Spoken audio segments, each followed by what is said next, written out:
my name is Pravir Mittra from RFL Ahmedabad. Today I make a forklift. The parts I used are motion sensor, smart hub, motor and many more parts.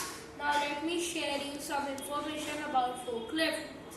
Forklifts are used in factories to use heavy loads.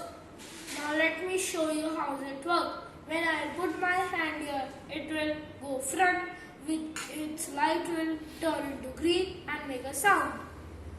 It will go there and pick up this and wait for 5 seconds to go up this because it shouldn't fall down. Then it will come back. Now let me show you a demo.